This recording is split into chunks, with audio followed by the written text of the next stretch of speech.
শুধু ইউএসএতেই 150 মিলিয়নেরও বেশি মানুষের কাছে লিমিটেড ট্রান্সপোর্টেশন আছে, তার মানে প্রায় অর্ধেক জনসংখ্যা।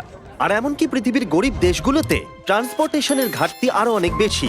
1 বছর আগে যখন আমরা কেনিয়াতে শুদ্ধ পানীয় জলের ঘাটতির কথা জানতে পারি, তখন আমরা ওয়াটার ডেলিভারি যারা করে তাদেরকে অনেক বাইকস দিয়েছি, কারণ তারা প্রতিদিন 10 মাইলেরও বেশি ভারী সাইকেল নিয়ে যাতায়াত করে মাত্র $7 করে রোজগার করবার জন্য।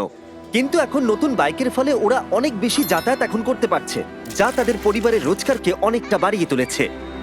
এখন কাজ করতে অনেক সুবিধা হয়।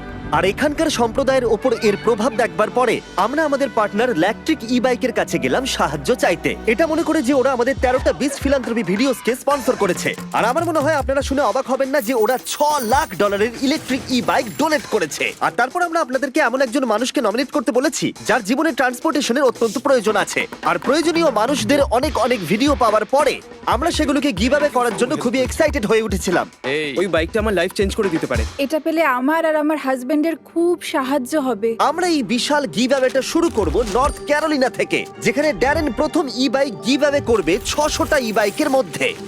এ হলো মারিয়া, যে 2জন সন্তানের সিঙ্গেল মাদার। তিনি দিনে 14 ঘন্টা বাসন ধোয়ার কাজ করেন, শুধুমাত্র তার কম পারিশ্রমিকের বেশিরভাগটা গুয়েতামালায় তার সন্তানদের কাছে পাঠানোর জন্য, যাদেরকে তিনি অনেক বছর দেখেননি। আমি এখানে অনেক বছর ধরে আছি, প্রায় 5 বছর হয়ে গেল।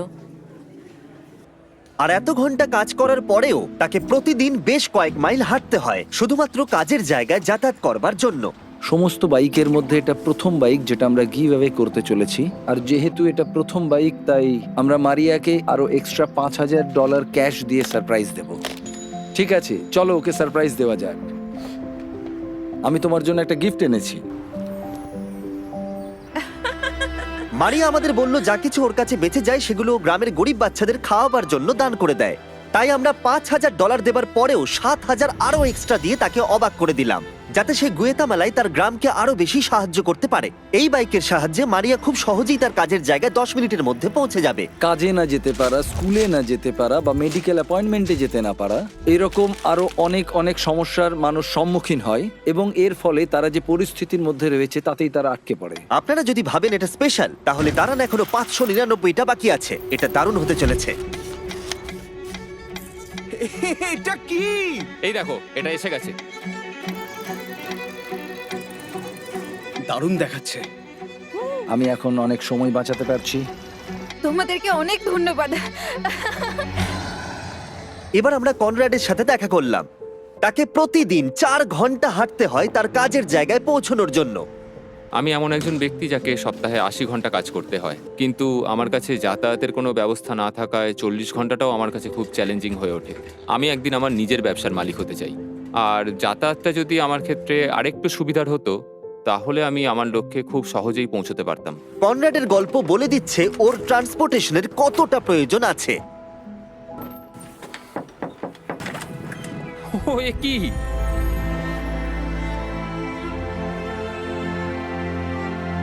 এই বাইকটা এখন থেকে প্রতিদিন কনরাডের 3 ঘন্টা সময় বাঁচিয়ে দেবে। এখন থেকে আমার যাতায়াত নিয়ে আর কোনো সমস্যাই রইল না। এবার আমি আমার জীবনের পরবর্তী লক্ষ্যের দিকে এগিয়ে যেতে পারবো। আমার বিশ্বাস হচ্ছে না যে এখনো 400টারও বেশি বাইক বাকি আছে। এই নাও। এটা কি? এটা আমার। এটা বাইকটাকে একবার দেখো। ও ভাই, thank you Mister Beast. Thank you so much. Thank you very much. आपको नहीं पता है मेरे लिए कितना मायने रखता है। এটা তো দারুণ। Thanks. Thank you. Thank you, এতে আমার অনেক সাহায্য হয়েছে। তারপর আমরা অ্যামান্ডা আর সুসানের সাথে দেখা করলাম। এনারা ইন্টারফেথ রিফিউজি সেন্টারের হয়ে কাজ করেন, যারা তাদের জীবন উৎসর্গ করেছে হাজারেরও বেশি রিফিউজিকে সাহায্য করবার জন্য, আর তাদের স্বাভাবিক জীবনযাপনের জন্য অনেক কিছু দান করেছেন। ওরা তাদের সংস্কৃতি, ভাষা, এমনকি পরিবারকেও ছেড়ে দিয়েছে। আমরা তাদের জীবনের সবচেয়ে খারাপ সময় দেখাশোনা করতে পেরেছি। আর এত চেষ্টা সত্ত্বেও ট্রান্সপোর্টেশনের অভাব অনেকটা প্রতিকূল করে তুলেছে রিফিউজিদের সভ্য সমাজের অংশ হয়ে উঠতে। ওদের কোথাও যাওয়ার জন্য ভলেন্টিয়ার আর কর্মচারীদের উপর নির্ভরশীল হয়ে থাকতে হয়। একটা ভালো ট্রান্সপোর্টেশন অনেক রিফিউজির জীবন বদলে দিতে পারে। তাই আমরা 10টা ইলেকট্রিক বাইক রিফিউজি সেন্টারে ডোনেট করার সিদ্ধান্ত নিলাম। এই বাইকগুলো রিফিউজিদের সাহায্য করবে ঘুরে বেড়াতে, তাদের কাজে যেতে, এমনকি সমাজের সাথে মেলামেশা করতেও। আমরা অনেকটা করে ফেলেছি, কিন্তু এখনো 200টা বাইক গিভঅ্যাওয়ে করা বাকি আছে, যার মূল্য হতে পারে প্রায় $2 লাখ। আর আমি জানি না কেন ওরা আমাদেরকে এই বাইকগুলো ফ্রিতে দিচ্ছে। Shout out electric bike. চলো বাকিদেরকে সাহায্য করি। বক্সটাকে একবার দেখো।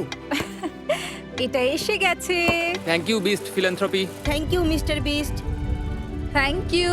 আমি বাইকটা স্নো এর মধ্যে চালিয়েছি আর এটা দারুণ ছিল। তোমরা আমার জীবন বদলে দিয়েছো। আমি শুধু বলতে চাই থ্যাংক ইউ। আমি এখন যেখানে খুশি যেতে পারি। Thank you Mister Beast. Thank you Mister Beast. Thank you Mister Beast. এটা দেওয়ার জন্য অনেক ধন্যবাদ। আমি তোমাদের কাছে কৃতজ্ঞ। তোমাদের সবাইকে অনেক অনেক ধন্যবাদ।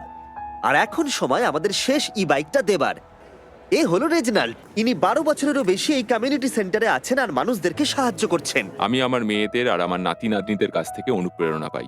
আপনি ভালো কিছু করলে আপনি তার ভালো ফলই পাবেন। আর যদিও তিনি চারপাশের মানুষদের উপরে তার ভালো কাজের প্রভাব বিস্তার করছেন, তবুও তাকে প্রতিদিন কাজে যাওয়ার জন্য 1 ঘন্টা হেঁটে বাস স্টপে পৌঁছতে হয়। আমি যদি এটার বদলে ট্রান্সপোর্টেশনের অন্য ব্যবস্থা পেতাম তাহলে সেটা খুবই ভালো হতো। আমি আরো তাড়াতাড়ি বিভিন্ন কাজগুলো করতে পারতাম আর আমি বাচ্চাদের সাথেও আরো বেশি সময় কাটাতে পারতাম। একটা ভালো ট্রান্সপোর্টেশন পেলে রেজনাল্ড তার পরিবারের সাথে বেশি সময় কাটাতে পারবে। ওয়াও! অনেক অনেক কোনো ধন্যবাদ, ব্যাপার না। অনেক অনেক ধন্যবাদ। ইলেকট্রিক ই বাইকের এই অসামান্য ডোনেশনের ফলে আমরা সুযোগ পেয়েছি মানুষকে সেই অপরচুনিটি দেওয়ার, যাতে তারা তাদের যাতায়াত ব্যবস্থাকে আরো মসৃণ করে তুলতে পারে। ইলেকট্রিক ই বাইক প্রতিবারের মতো এবারেও এগিয়ে এসেছে। যদি ওরা কিছু চায় না, শুধু মানুষদেরকে সাহায্য করতে ওরা আমাদের সাহায্য করে। আর এই ভিডিওতে ওরা আমাদের $6 লাখ বাইক দিয়েছে। আর আপনারা যদি ভাবেন সত্যিই কোনো ব্র্যান্ড মানুষদের সাহায্য করার কথা ভাবে কিনা, তাহলে আপনারা ইলেকট্রিক ই বাইকের কথা মনে করবেন। যদি কোনো ব্র্যান্ডকে আপনি সাহায্য করতে চান, তাহলে এদেরকে করুন, আমাদের সাবস্ক্রাইব করুন, না হলে ড্যারেন কাঁদবে। প্লিজ আমাকে কাঁদতে দিও না।